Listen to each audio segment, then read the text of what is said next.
important to understand that just because agriculture allowed there to be many more humans and agriculture allowed society to develop in many ways does not mean that it was fun for most people for most of human history.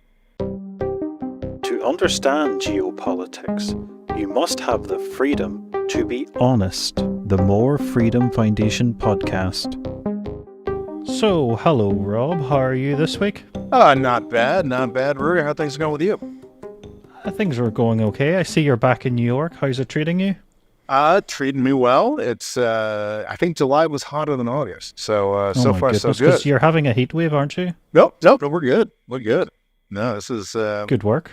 I mean, compared to the July and June heat waves, we're doing fine. So, okay. Climate change, solved.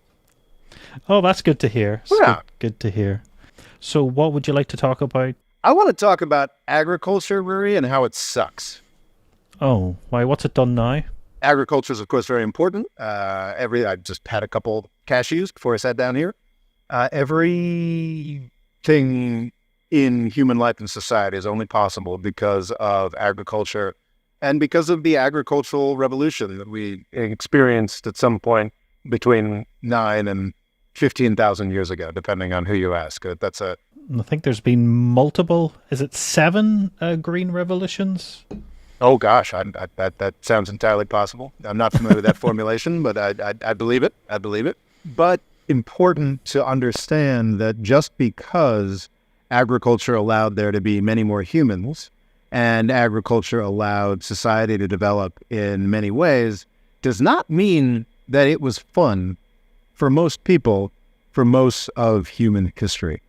I wanted to talk about agriculture and how just awful and soul-crushing it can be as a way of life because of the kinds of, I'm not sure where I ran into it over the past couple of weeks, but it's always something sort of in the degrowth vein of things. People like, but also beyond that, this romanticization of the life before our current industrialized economy. And I think it's just nuts. I've always known that it's just nuts. But I've had it reinforced over the years by a couple books. Book that we're probably going to talk about the most today is James C. Scott's Against the Grain. James C. Scott is a very well-known and respected, would he technically be an anthropologist? What would he be? He is a political scientist and anthropologist. He's written a series of very impressive books. So he was already well established before in 2017 put out this book called Against the Grain, which really confirmed a lot of things that I had been thinking about and expanded upon them immensely.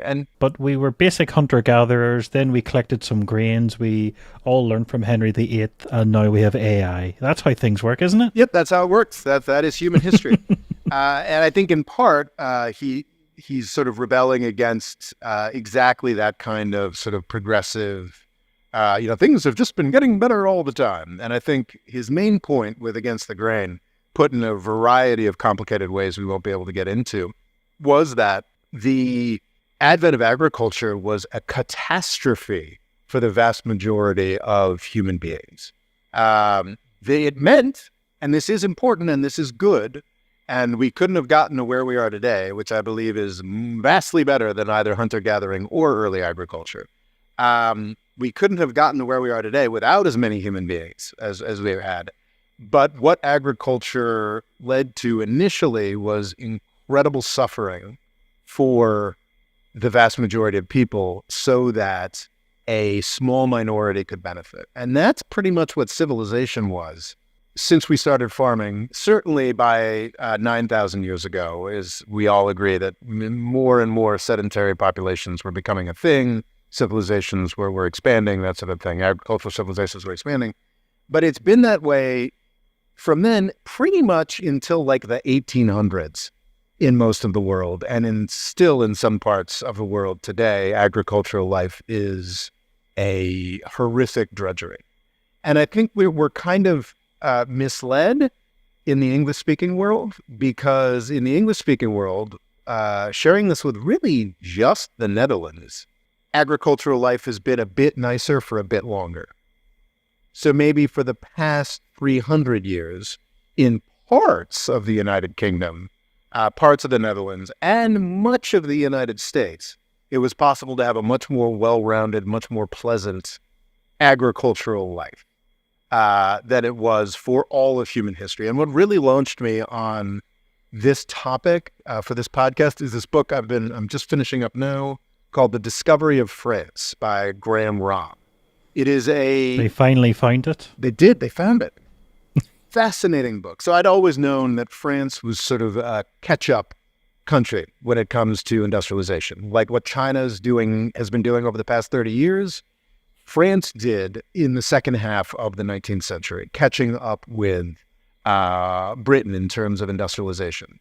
But I hadn't realized just the extent to which France was Paris and its environs, and then a whole bunch of other regions that weren't really necessarily connected at all. There were flourishing urban environments on the territory of France, and sort of a lot of the history of France that I've been familiar with was sort of Louis XIV and those afterwards sort of crushing all those other urban areas.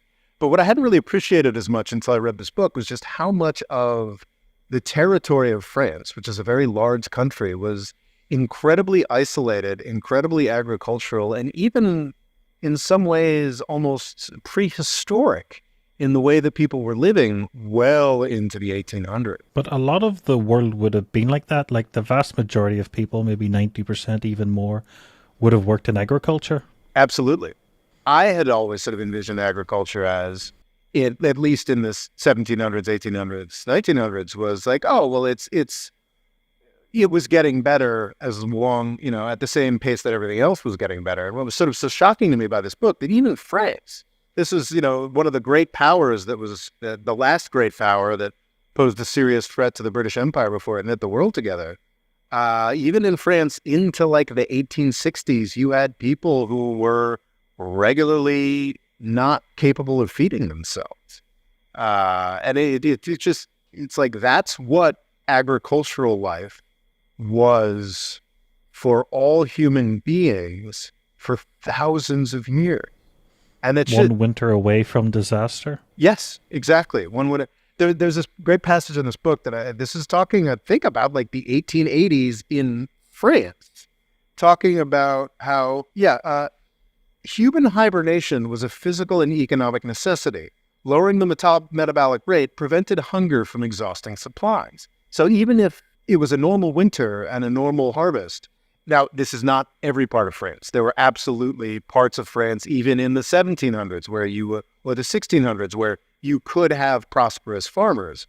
But the main experience was, even when things were going well, you had to be very careful not to move around too much during the winter, or you'd run out of food. I think it's really worth emphasizing, because there's such a strong vein of romanticization on the right and on the left, sort of conservatives or left-wing. Oh, we got to get back to the land. The noble peasant farmer? Yes. Not that there isn't nobility there, but it's just this idea that it's something we should all strive for, aspire to, or the more conservative coded idea that, things were better back when, blah, blah, blah, blah, blah. We were purer humans back then. Exactly. The experience in the United States is very different from most of the rest of the world, because thanks to disease and genocide, we cleared out everybody who was here, and managed to benefit a great amount from the way that the indigenous had crafted the place for agriculture and support people very quickly and with vast amounts of land. So you actually did have, the myths of the prosperous farmer on their own land reading Plato and were, exaggerated for sure, and often, but also learning from other Western farmers that have perished before, and you learn, I'll not do that. Yes, that's often forgotten. Yes, the mythical gentleman farmer was most often aided by slavery in the United States. But manifest destiny. Yeah, that can be oversold, but more of it existed in the United States than existed anywhere else some parts of the UK, some parts of the Netherlands. But it did become then a very romanticized but also dangerous ideal with a lot of Mein Kampf talking about it. Absolutely.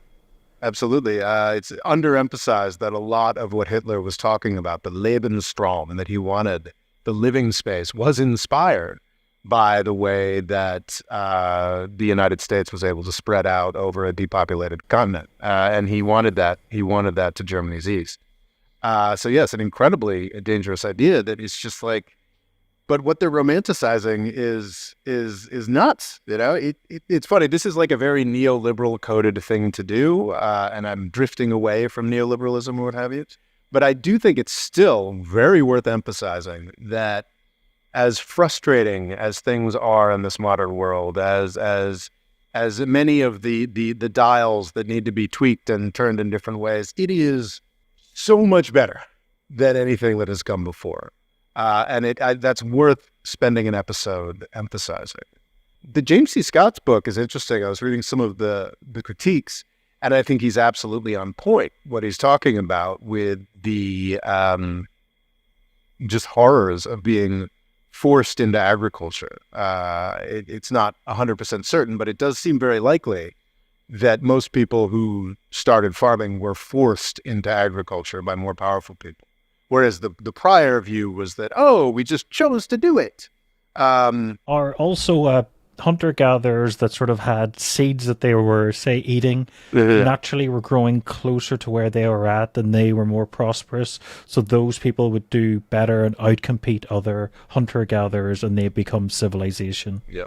So I think James C. Scott does a great job of destroying that idea by just simply pointing out how much less healthy every agricultural worker was. And this is in the fossil record or what have you, that yet people settled down for agriculture. They got shorter. They got malnourished. They got... their brains shrank. Wow, yeah. Yeah. So our brains would be smaller than a hunter-gatherer's brain, for instance? I think that's very possible. The quality of life for everybody declined. There was massively more life that allowed an aristocracy and a ruling class to be built on top of it. But the vast majority of these many, many more people were suffering. And it was something, it seems very likely that agriculture was something that most people were forced into after having been taken out of a life they may have preferred or liked better. I saw some critiques that I think of James C. Scott's work that I think make sense, that he shares this problem with Jared Diamond as another example of a anthropologist who really loves this idea that hunter-gatherers are smarter, better, faster, happier, and more pleasant than us, or something like that. And I think that also is kind of nonsense. I think an agricultural lifestyle was horrific, and hunter-gatherer existence was also horrific, just led by dramatically fewer people. You know, and it's... So I think, you know, like, I don't know, Rory, like, I could be delusional about this, but I sometimes, certainly when I was younger, like, imagined that, like, oh, maybe I was, like, well-suited to, like a chaotic hunter-gatherer exists. You know, I'm tall, I was relatively athletic, maybe that would have been good for me. So, like, maybe, you know, as a big dude, like, I'd have had a fun life, like, raping and killing people before I was murdered at 35. But why are you big? It's because you were well nourished. Exactly. That is also a very good point. But, you know, you'd be on average, right? So, like, you know, maybe I'd be a big guy at like 5'6" or something, or like 5'2" or 4 feet. I don't know, whatever. But like, I almost certainly would have known my mom. Like, almost certainly. And so the hunter gathering, just I briefly looked at this. Though, of course, I got this from a very neoliberal source, Our World in Data, which is famous for being like, oh, everything's rainbows and puppy dogs, everything's great. Is that the thing that says poor nations that have like a corrugated iron roof are doing much better than the people that aren't? So it's actually a sign of wealth, these shanty towns? Well, is it not? You know, are they wrong? I think that some of their emphases and some of their approaches now strike me as a little over optimistic. But I mean, they're not necessarily wrong. But Our World in Data estimates that 26% of people died in infancy, and 48% of people died before reaching puberty. And then if you managed to have this lovely, diverse, big-brained life, grazing on roots and berries and killing rabbits and horses and occasionally picking up a grain here and there, you would be swiftly abandoned at the point at which you stopped being able to contribute to the hunter-gatherer band, which would probably be in your early 40s if you were lucky. So yeah, I would be my fun hunter-gatherer existence. You would be the Joe Biden of the group? Yes, my fun hunter-gatherer existence, if everything went really well for me, would be pretty much over at this point in my life. So yeah, hunter-gathering, no bueno. I am not one of those people, because there are certainly people who, people that paleo diet or this, that, the other thing. Paleo diets tend to just be a bit made up because it involves a lot of fruits and vegetables that wouldn't have existed at the time. Well, there you are. Also, have you ever seen what an apple looked like when it was natural? It looked more like a gooseberry. It's a really strange thing. And that's a really important point too, that so much of what we just consider to be normal, healthy, natural food is completely artificial. Exactly. And this book makes that point really. France is famous for its regional cuisines and its 256 separate kinds of cheeses, and and this book is like, yeah, that was all invented in the 19th century. like most countries. It is mostly just there, maybe a little bit early. It is most of that supposedly diverse regional French cuisine was invented for the benefit of English tourists in the 1700s and 1800s. Like it just wasn't like. There was a lot less there. There was a lot more suffer. And I think that's the mistake. People are envisioning like, oh, if we all just sort of lived on the land. And well, first off, if we all just sort of lived on the land, you'd need about 6 billion less humans. Because organic, this is getting into other topics, but like the kind of organic growth and special kinds of chemical-free stuff that everybody seems to like right now. I mean, don't get me wrong, I'm sure the Netherlands is figuring out how to do it. Netherlands agriculture is this like miraculous thing that I keep hearing about. I remember seeing a historian picking apart, not to have spoilers, but at the end of Gladiator, there's a famous scene where he's walking through a field of wheat. This historian pointed out that in Roman times, the wheat was much wilder, so it would have been horrible patches and weird heights and stuff. It would have just not looked very appetizing. I love that shot. I tried to recreate that in one of my early videos. Shot. It's beautiful. But I think the point that I was making, that like maybe the Netherlands is figuring it out because they're like truly living in the next century in terms of agricultural innovation. But generally speaking, with current technology, if everybody were to purchase all their foods at the Whole Foods level of organic, we'd need dramatically more land than we have, and billions of people would just have to die. So some of this hankering for an earlier pre-modern time isn't just delusional; it's profoundly anti-human. But it does seem like it may have been better than being sedentary and farming your entire life. Oh, being hunter-gatherers? Yes, I think that's a case that James C. Scott makes. I'm not 100% sure I'm convinced, but what he has convinced me of, as has Graham Robb and other reading over the years, is that, man, agriculture is a lifestyle. So it was very hard work. It is incredibly difficult, and certainly... And the yields are so small compared to modern yields. Yeah, and it's another thing where government help is tremendously important to making it a positive lifestyle. There are, I have met happy, very prosperous gentleman farmers, for lack of a better term, in the United States. I know they're present across Europe, across the world now, but the degree of ingenuity that goes into that, like you can't be a high-tech modern farmer without literacy, and mass literacy is like a past 200 years thing. But also farms are incredibly dangerous. I don't know about America, but it's like one of the highest mortality rates before you go into crazy things like bomb disposal and stuff, and also very high suicide rates as well, and very little money to be made in it. Absolutely. Hard work, isolation, the And I think the vast majority of countries have huge subsidies. I think only New Zealand doesn't. I'm sure New Zealand does. It was, I think, famous for or for a decade. There was like, they just said we're not going to do any subsidies, and then agriculture completely collapsed, and then it regrew, and it's a quite a capitalistic Huh.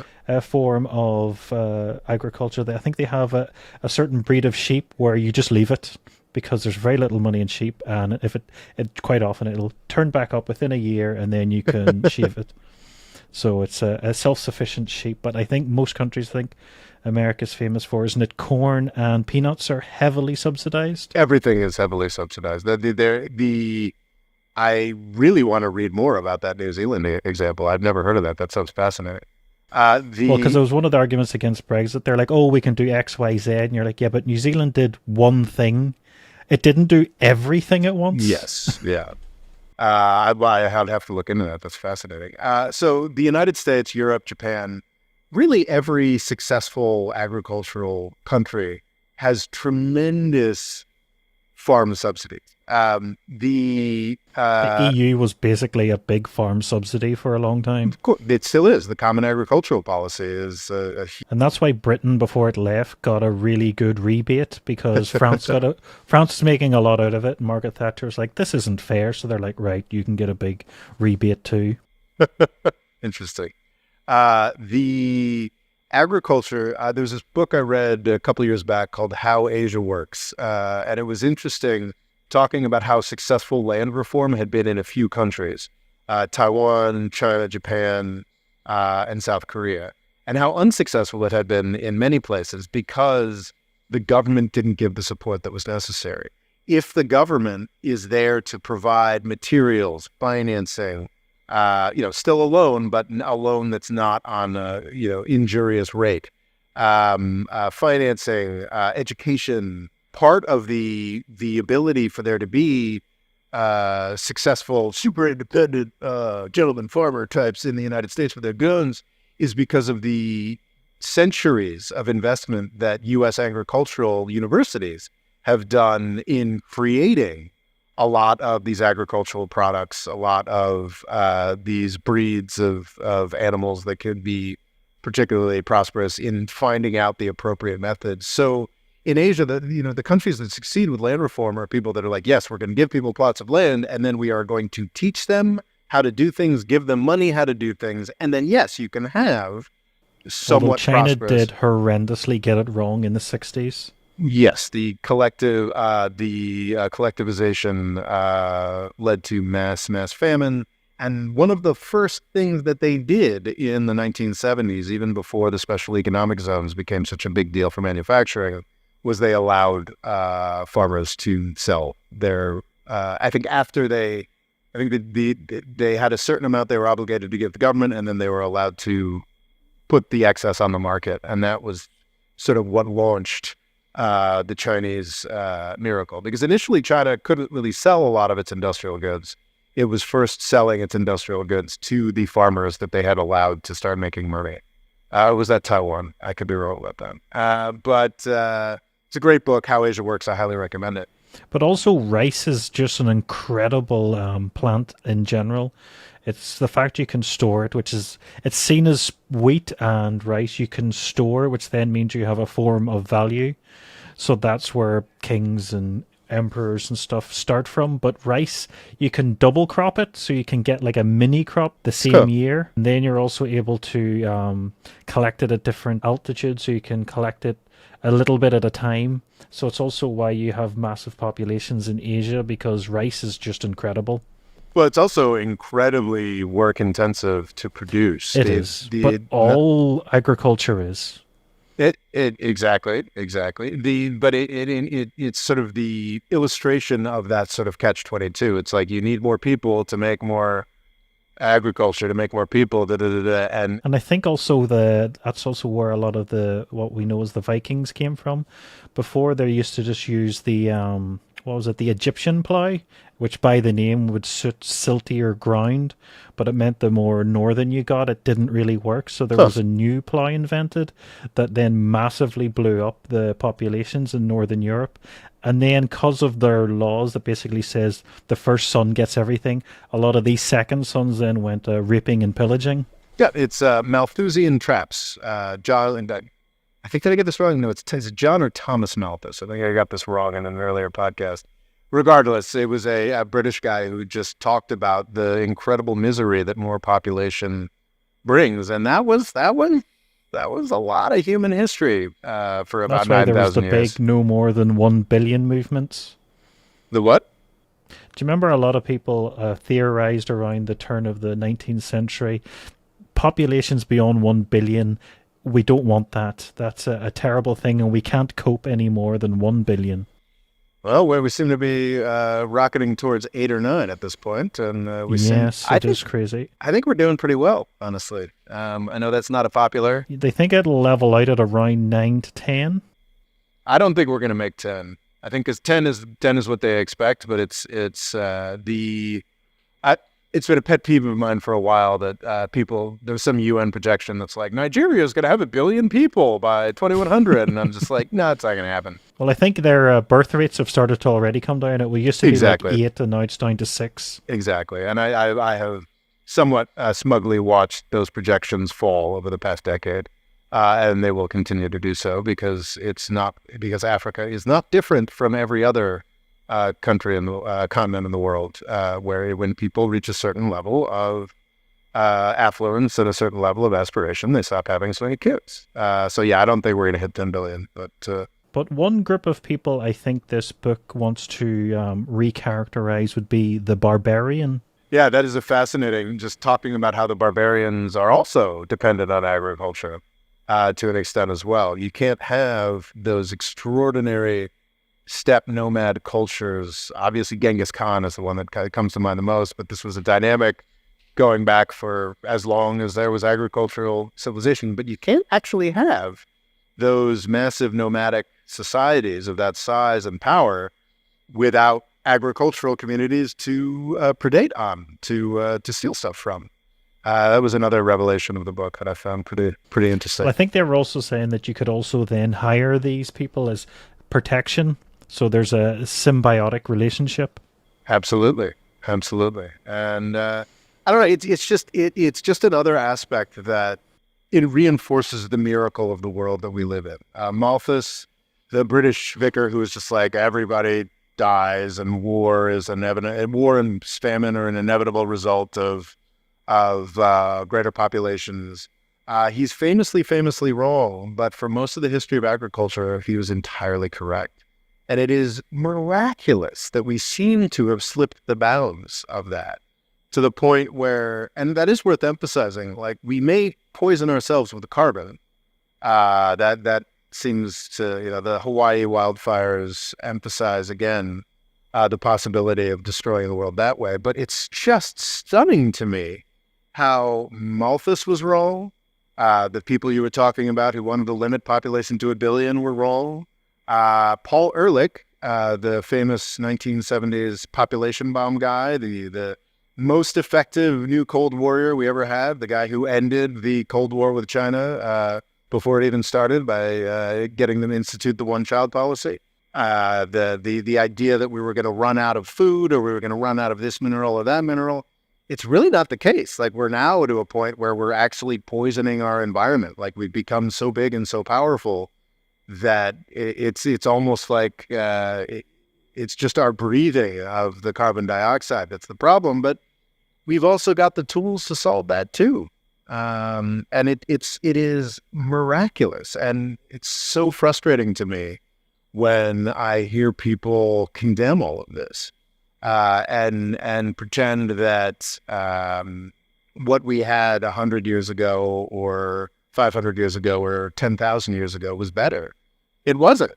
Like we live in most of utopia, Rory. It's just, you just got to switch the dial. A couple of the dials need to be, fine-tuned a little bit, and Well, things. even compared to emperors and kings of old, they seem to all die quite painfully, being told some sort of nonsense about letting of pus or drink some mercury. Oh yeah, oh yeah.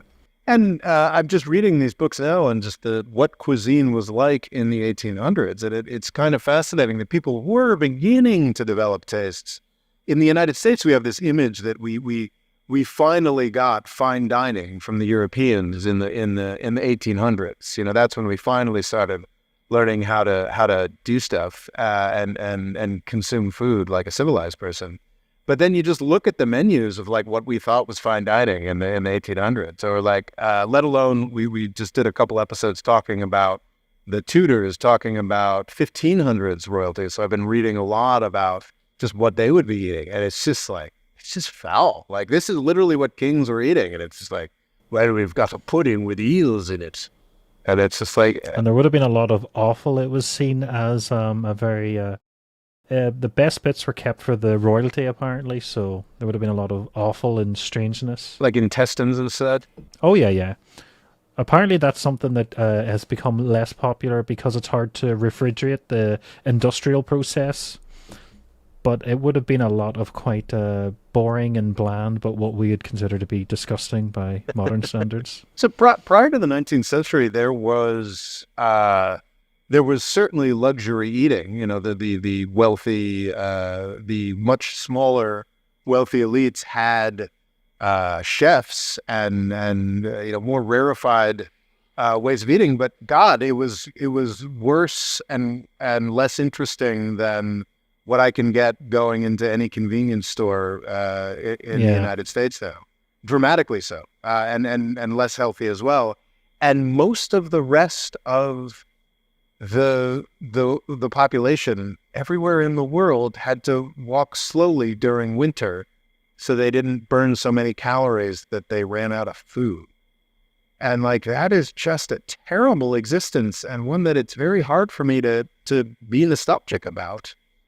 I almost think that I do love the idea of the wilderness. I do love the idea, especially something about the 40s, Rurik. You know, I do like the idea of spending a little less time in cities.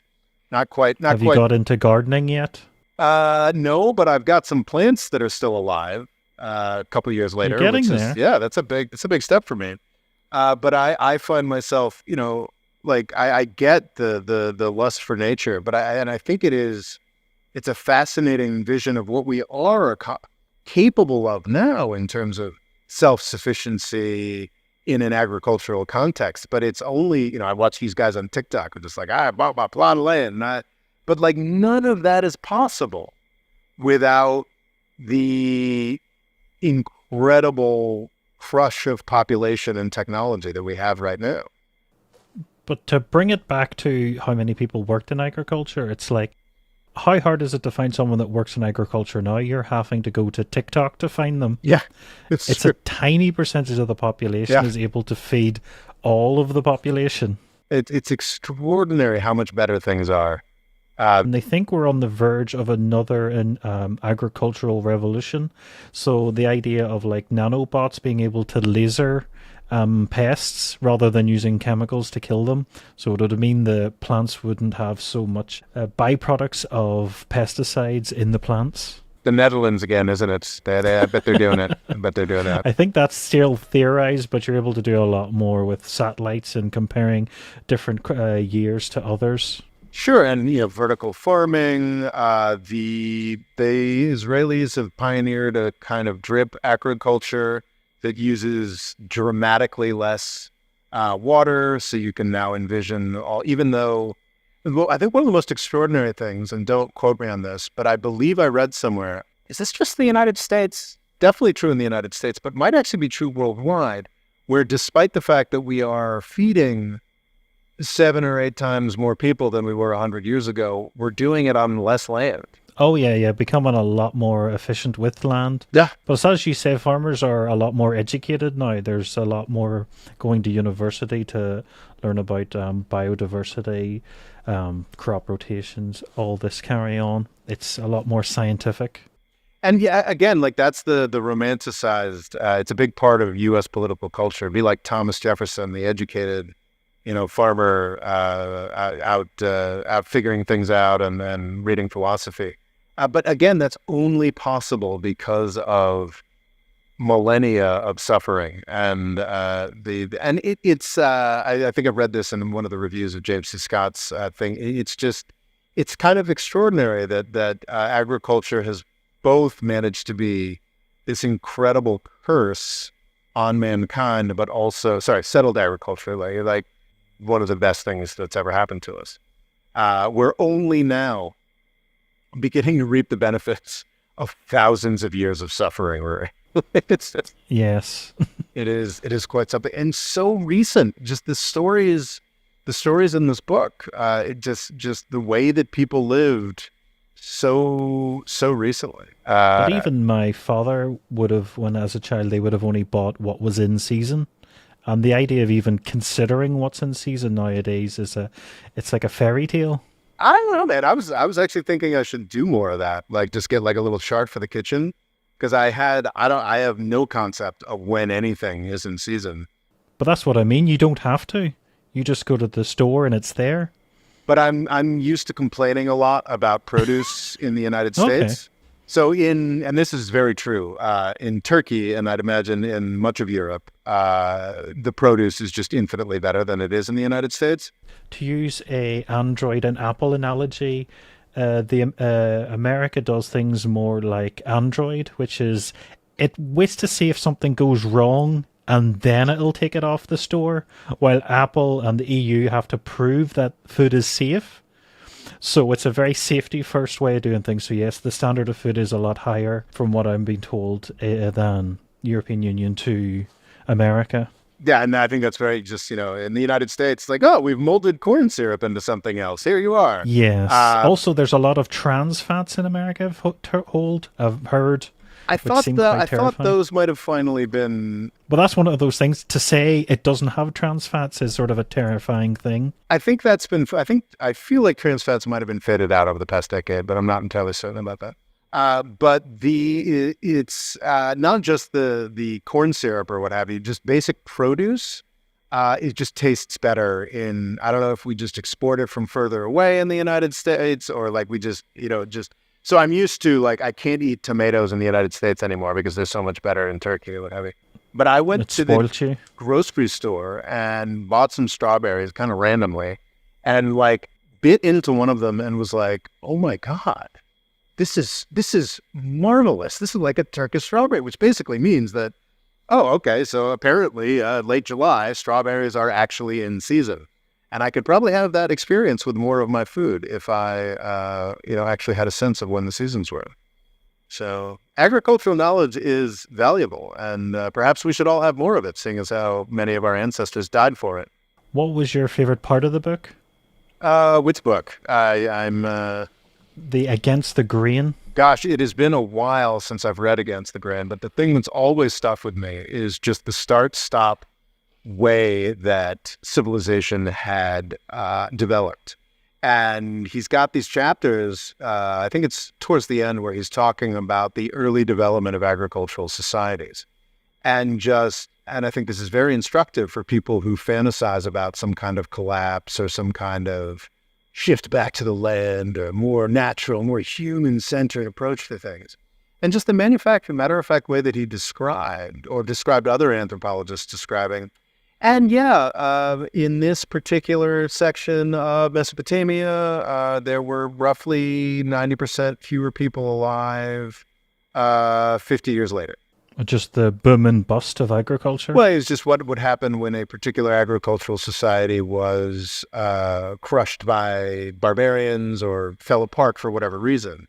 And it's just the matter of factness. It's like the incredible suffering in those few sentences there, just for like, oh yeah, and a lot of that is people choosing not to reproduce, but a lot of it is just people starving to death in piles of corpses. And I thought it was just the tenuous nature of early agricultural life was another horror about it. I think you said earlier, you could only, one bad winter or something along those lines. But these systems, I think people talk about now in sort of disaster contexts or concerns like, oh, well, everything's so carefully based. If New York City didn't get trucks for 5 days, everybody would starve to death. And that's like this description of this dangerous vulnerability. And I think that's important to think about. That's important to talk about. We should. Which COVID illustrated. Absolutely. That's important. Well, I lived in New York City for the first 2 months of COVID, and I didn't miss any meals. Regardless, though, these are supply chains, important considerations or what have you. But I think what people who make that case leave out is that was always the case. Like there was never a point at which it became weird and strange and noteworthy in the 1600s and 1700s. And I think it was the Netherlands was the first place that actually managed to do this, to get to the point where actually we can pretty reliably feed everybody year to year. We can do that because if the harvest fails here, we'll be able to export it from somewhere else.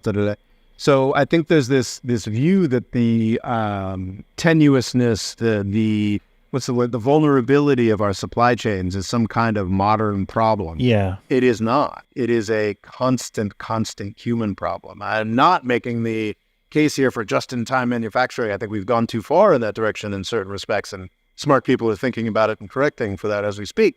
But we've always been incredibly vulnerable, and we're in.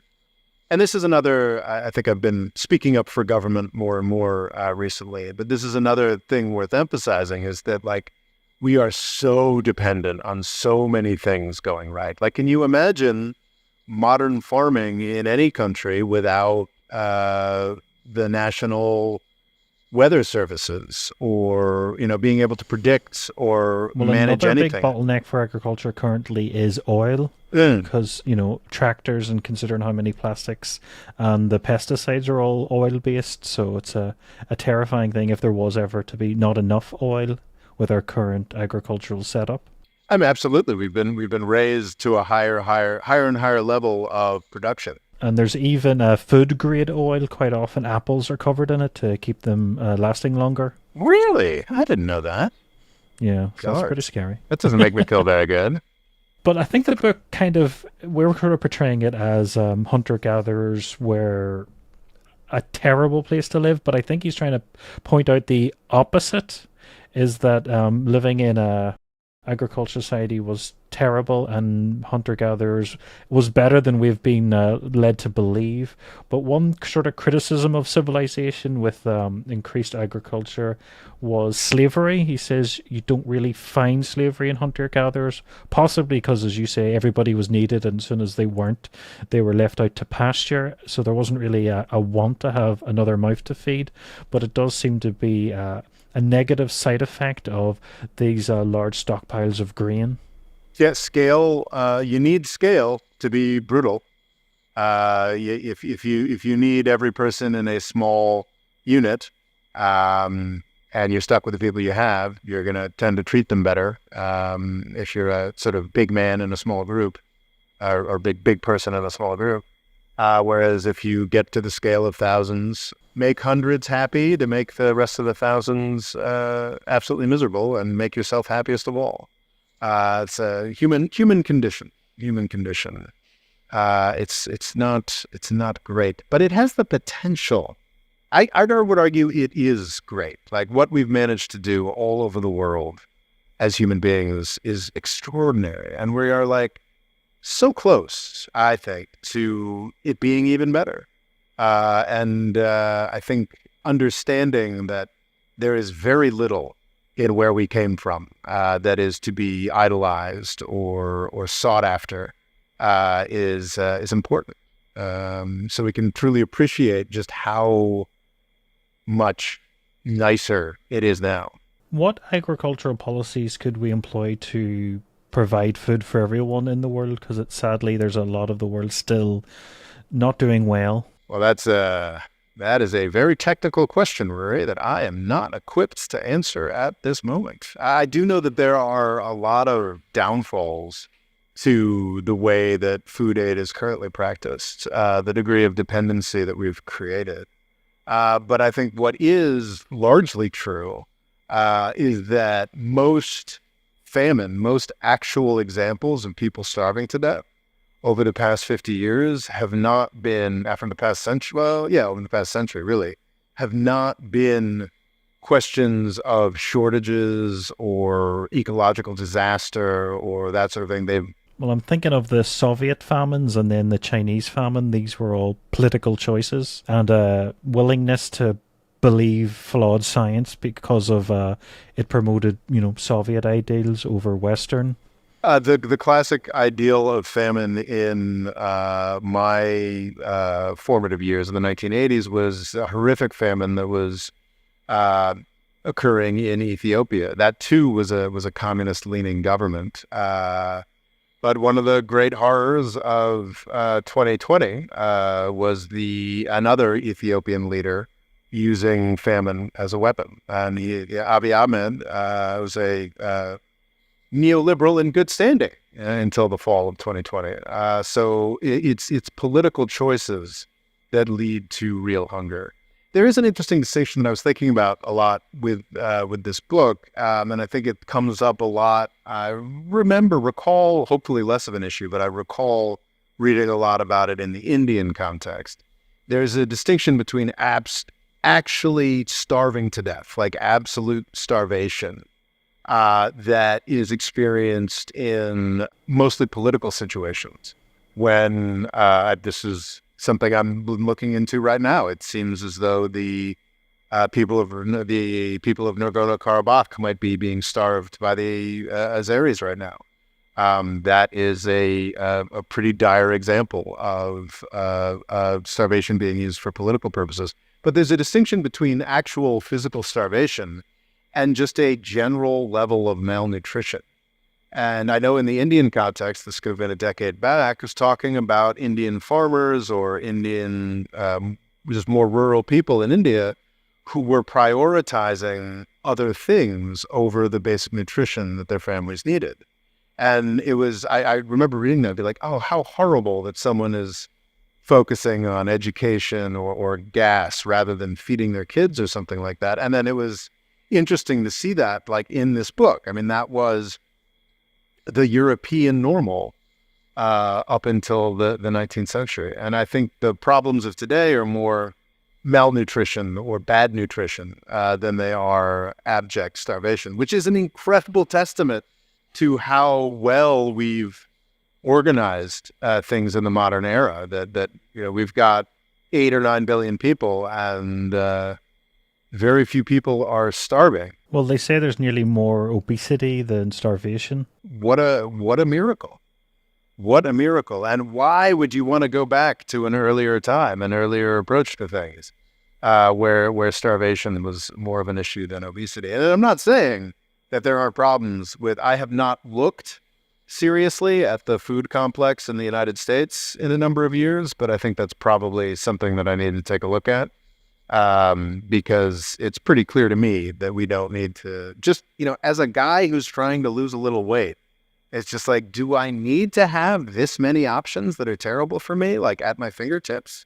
And I was one of those guys who was like, oh, how dare Mayor Bloomberg. There was a mayor of New York who famously tried to get 7-Eleven or someone to stop serving sodas that were 64-ounce giant gulps or something along those lines. I think that's over a liter last time I checked those big gulps. Yes, and I was among the people who was like, oh gosh, what a Orwellian, what a fascist, how could he dare do that? And it's just like, actually maybe we don't need to organize everything in our waking life around better absorbing the products of corn subsidies. It's just below a liter, 950. Well, there you go. Then it's pretty healthy, and everybody should have that much root beer every morning. But as an American, do you feel America might have reached peak obesity, or? Well, geez, have you heard about these drugs, the Ozempic drugs? I haven't, no. Oh, it's apparently there's now a miracle drug. It's that apparently you just get an injection, and in a couple of years it'll be available in pill forms, and you just stop wanting to eat. It's funny. I've read enough science fiction that I'm like, this sounds a lot like the beginning of a zombie film. You know, like it has got a plot to at least a TV series. It sure does. So I'm not gonna run out there and start popping these pills myself. I'll give it 5-10 years. But I am just sort of like, personally, I'm still very much into self-reliance and whatnot. But I'm constantly, on a sort of weight loss kick. But this time around, I'm kind of like, I gotta make it work. I gotta do it myself, or I'm just gonna have to start popping these pills and turn into a zombie. Because reading these books is showing it's like the concept of obesity never made sense for a human. It was always eat everything you can. So it's hard to comprehend in a world where, no, you should just eat this amount. But it does seem like there is a medical intervention that makes that happen now, which is pretty... I think they talk about... someone was talking about watching the Oscars this year, and it's like everybody... It's a very distinct look. It's like everyone has like Ozempic face because they've just all of a sudden become... It's the new thing I have to look out for. Much thinner. If it does not, as many miracle drugs have found to be in the past, if it does not turn out 5 to 10 years from now, it makes you grow an 11th finger out of your nostril or whatever. It is very likely to be revolutionary on government budgets. The United States government pays a tremendous amount for the treatment of diabetes. If people just didn't want to eat too much all the time, which seems to be what these drugs promise, then that'd be a lot of healthcare costs that just disappear from the U.S. economy. But then you're talking about stuff like food deserts, which is sort of where there isn't healthy food within walking distance in a country like America. No, it's funny. I think, I'm speaking from New York City, which is not one of the most walkable cities in America. Yes, it's it is fairly privileged. It's no Houston, Texas. So I don't know. I live in Harlem, which was traditionally a less advantaged area, and it's interesting because I kind of feel like I'm seeing the results of people really caring about food deserts 5-10 years ago. So there's actually a bunch of grocery stores around me, and like really nice grocery stores. Like there's now actually a Whole Foods, but there are branches of grocery stores that are not Whole Foods cost and what have you, but that like have kind of like that level of quality, or at least aspirations to that level of branding and store organization and variety of things. And actually one of the grocery stores I sometimes pop into, it's not my preferred store, is actually in a housing project, which I'm just kind of impressed by. New York, I don't know. I haven't been out to East New York or Brownsville, but in my experience in Harlem, where New York is not currently experiencing a food desert problem. So you feel America might be on the mend and becoming more, have a better appetite, a healthier appetite? Rory, I think things are getting better all the time everywhere. Hard to predict the ins and outs of what will come, but we will keep trying to do that here at the More Freedom Foundations. Well, thank you very much for listening, and enjoy a lovely meal, and don't feel guilty. The More Freedom Foundation is also available on YouTube and TikTok. Rob's Twitter is RobOLaw, and he's also written a book called Avoiding the British Empire: What It Was and How the US Can Do Better. And music provided by Kevin MacLeod.